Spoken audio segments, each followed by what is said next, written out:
Les indicateurs de la santé maternelle et néonatale demeurent toujours élevés malgré les efforts consentis par le gouvernement ivoirien et ses partenaires.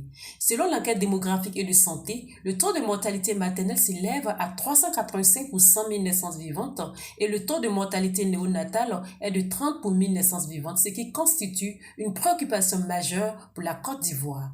Pour faire face à cette situation sanitaire délétère, le gouvernement ivoirien, à travers son ministère de la Santé, de l'Hygiène publique et de la couverture maladie universelle, a entrepris plusieurs initiatives de coopération, parmi lesquelles le projet d'amélioration du continuum des soins de santé maternelle et néonatale, PASMIN, avec l'appui financier de l'Agence japonaise de coopération internationale, JICA.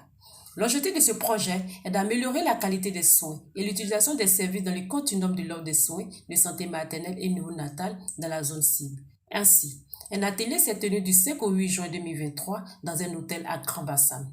Ce cadre de réflexion a réuni des experts en santé publique dans le but de former les formateurs sur les approches et les meilleures pratiques pour réduire la mortalité maternelle et néonatale. L'atelier était sur une session théorique visant à former les participants aux principaux enjeux de la santé maternelle et néonatale. Cela comprenait une discussion approfondie sur les facteurs de risque, les complications potentielles et les interventions essentielles pour améliorer les résultats de santé maternelle et néonatale. Ainsi, l'atelier a présenté des modules de formation détaillés couvrant une variété. La mortalité maternelle a des causes. Les causes principales, c'est l'hémorragie, c'est les syndromes vasculo-rénaux, c'est également le non-respect des directives et le non-respect des soins de qualité. Et donc, les modules ont tourné autour de ces différentes thématiques. Comment accueillir les patientes à l'hôpital, comment surveiller le travail, comment s'apprêter pour faire un accouchement et comment s'apprêter pour gérer les conséquences, les complications.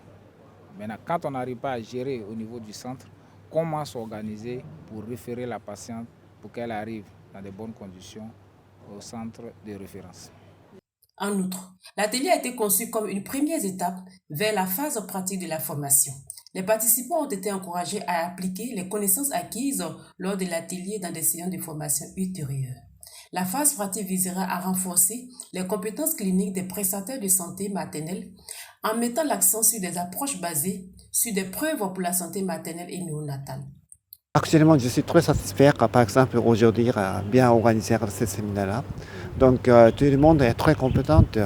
Donc, je suis très contente de leurs compétences, bien, de leur humanitaire de toute la vie.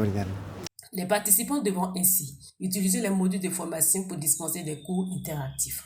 Le projet s'étend sur une période de 5 ans. Il a débuté en juillet 2019 et prendra fin en juillet 2024.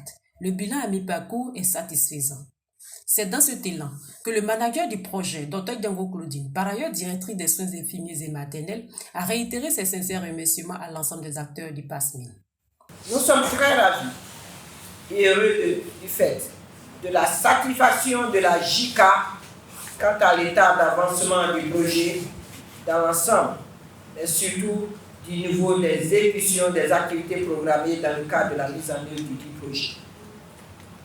Nous voudrions donc remercier particulièrement Monsieur le représentant résident de la JICA et son institution pour leur soutien indéfectible et leur appui technique et financier qui nous a toujours été accordé pour la réussite de ce projet.